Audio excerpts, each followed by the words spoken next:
तो सबसे पहले आप सबका बहुत बहुत धन्यवाद और आभार। हम सभी जानते हैं कि 2024 का चुनाव होने जा रहा है और ये चुनाव अब आखिरी चरण में है और हम सभी जानते हैं कि गठबंधन बहुत अच्छा प्रदर्शन कर रहा है, लेकिन हम चाहते हैं कि ये गठबंधन और रफ्तार पकड़े और ये जीत संख्या क्या होगी इस पे भी ध्यान देना बहुत जरूरी है और कोई भी ढील नहीं बरतनी आखिरी समय पे, क्योंकि आखिरी चरण का चुनाव है तो कोई ढील तो नहीं बरती जाएगी और डरोगे तो नहीं। प्रशासन का जोर तो चल रहा है, नहीं चल रहा है। 7वें चरण में आते आते ये भी समाप्त हो रहा है। तो मैं समझती हूँ कि देश एक नए सूर्योदय की तरफ बढ़ रहा है, एक बदलाव और परिवर्तन की तरफ बढ़ रहा है, जहाँ पे सभी को उनका सम्मान, हक और अधिकार मिलने वाला है।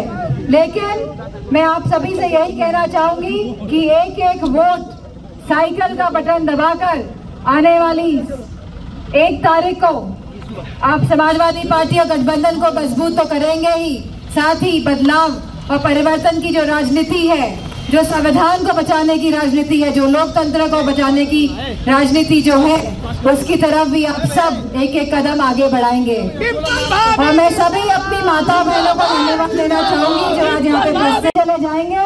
उतनी जो हल्की फुल्की गर्मी या विपक्षी दल में बची है वो भी समाप्त हो जाएगी।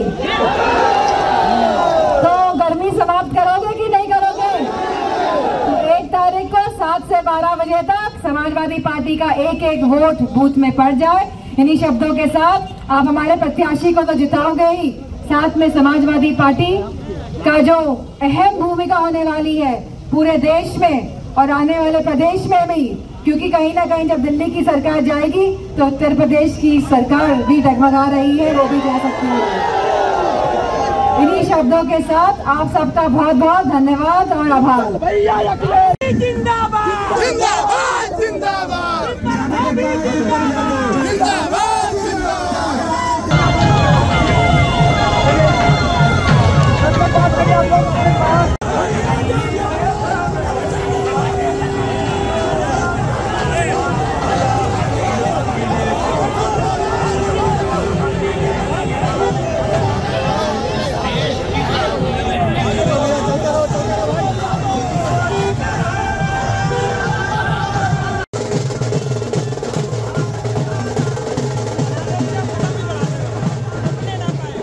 चल रहा है, क्या देख रहे हैं देश में, किस तरह की सरकार आ रही है?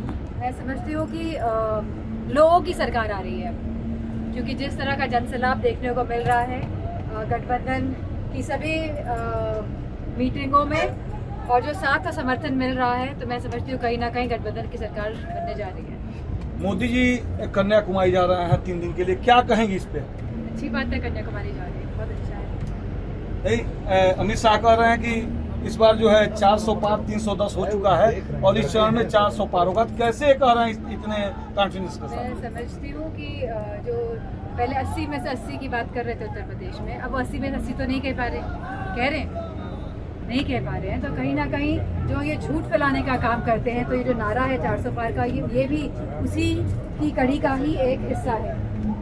नहीं, अब जो प्रधानमंत्री हैं वो लगातार कह रहे हैं कि अगला जो 5 वर्ष होगा उसमें बहुत कठिन निर्णय लिए जाएंगे, तो किस तरह का देख रहे हैं उनकी सरकार? 10 वर्ष गुजर चुके हैं, 1 दशक गुजर गया है, और जहाँ अमृतकाल की बात कर रहे थे, आज अगर हम देखेंगे गांव-गांव जाके, शहरों में कहीं पे भी जाएंगे, अगर हम किसी की भी व्यवस्था को देखेंगे, चाहे वो हमारा किसान हो, चाहे हमारे युवा हो, चाहे हमारी माताएं हो, चाहे मजदूर हो, चाहे व्यापारी हो, तो चाहे हमारे बुनकर हो, मैं समझती हूँ कहीं ना कहीं ये सभी लोग अपने आप को कहीं ना कहीं आहत और मायूस समझ रहे हैं और ये समझ चुके हैं कि जो इनकी जो दोहरा चेहरा जो है भाजपा का, जो कहते कुछ है करते कुछ है होता कुछ और है। तो मैं समझती हूँ अब ये जो पर्दा है अभी हट चुका है और अब जनता जनार्दन की सरकार बनने जा रही है। क्यों भ्रष्टाचार का मुद्दा इस चुनाव में उठा करके? उत्तर प्रदेश जैसा भ्रष्टाचार कहीं पे नहीं हो रहा है। इसी के साथ जो हमने चंदा वाला भ्रष्टाचार की जो बात देखी है, किस तरह पहले चंदा लिया गया करोड़ों रुपए का और फिर इंजेक्शन लगा दिया गया पूरे देश को, और आज भी लोग जहाँ हृदय गति रुकने की वजह से मर रहे हैं, ब्रेन स्ट्रोक की वजह से मर रहे हैं, तो हम समझते हैं कि कहीं ना कहीं अब लोग इस बात को समझ गए हैं। जया बच्चन राज्यसभा सांसद है, तो चुनाव में कहीं नहीं, क्या माना जाए? मैं इसमें कोई बात मानने वाली नहीं है, क्योंकि चुनाव का मुद्दा ये नहीं है कि जया बच्चन जी कहाँ है चुनाव में। चुनाव का मुद्दा ये है कि आज जो हमारा युवा मायूस है, हमारे किसानों के पास MSP नहीं है, बिजली महंगी, बिजली कटौती, खाद की बोरी में चोरी, मैं समझती हूँ इतने मुद्दे हैं गिनाने के लिए कि जिसकी कोई सीमा नहीं है। और आज सभी समाज और वर्ग के लोग जागरूक हैं और इस सत्ता को, भाजपा की पार्टी को हटाने के लिए जा रहे हैं। 2 दिन से कह रहे हैं गोली चलाने वालों के साथ रहेंगे कि राम मंदिर बनवा लो। मैं समझती हूँ ये लड़ाई राजनीतिक लड़ाई होने जा रही है, और एक तरफ संविधान और लोकतंत्र को बचाने वाले लोग हैं और एक तरफ वो लोग हैं जो संविधान और लोकतंत्र को ध्वस्त करने वाले हैं। और लेकिन जनता, लोग, युवा, महिलाएं, किसान, जवान, मजदूर, सभी वर्ग के लोग, हमारे व्यापारी, हमारे बुनकर लोग सब तैयार हैं इस सरकार को सत्ता से हटाने के लिए। प्रधानमंत्री जा रहे हैं 3 दिन के लिए तमिलनाडु जा रहे हैं। नहीं, बहुत अच्छी बात है, जा रहे हैं।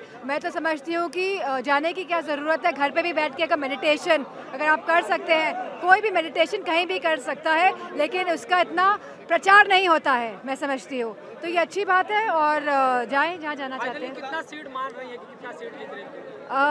ये तो मैं नहीं बताऊंगी, लेकिन पूरे देश में गठबंधन बहुत अच्छी सीट जीतने जा रहा है और एक बदलाव की तौर और एक नई राजनीति की तरफ देश का आज हमें आज दिख रहा है कि देश चल रहा है। प्रधानमंत्री कह रहे हैं अगला जो 5 साल आएगा वो बहुत निर्णयों का दिन होगा। क्या लग रहा है कि अगली सरकार की आ रही है? क्या दिन होगा?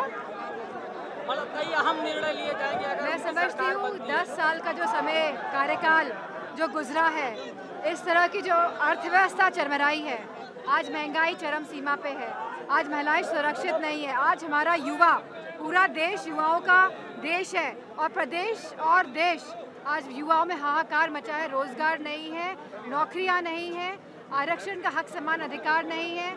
आप आज राशन भी नहीं दे पा रहे हैं, राशन के नाम पे आज आप बाजरा दे पा रहे हैं। सिलेंडर जो आपने कही थी बात कि आप मुफ्त देंगे, आज सिलेंडरों के अगर आप दाम देख लेंगे तो इतनी महंगाई चरम सीमा पे है और आज हर वर्ग और हर समाज के लोग आज कहीं ना कहीं त्रस्त हैं। और मैं समझती हूँ पत्रकार बंधु भी हमारे कहीं ना कहीं त्रस्त महसूस कर रहे हैं। तो ये बदलाव की तरफ और एक लोकतंत्र की तरफ आज देश बढ़ चला है।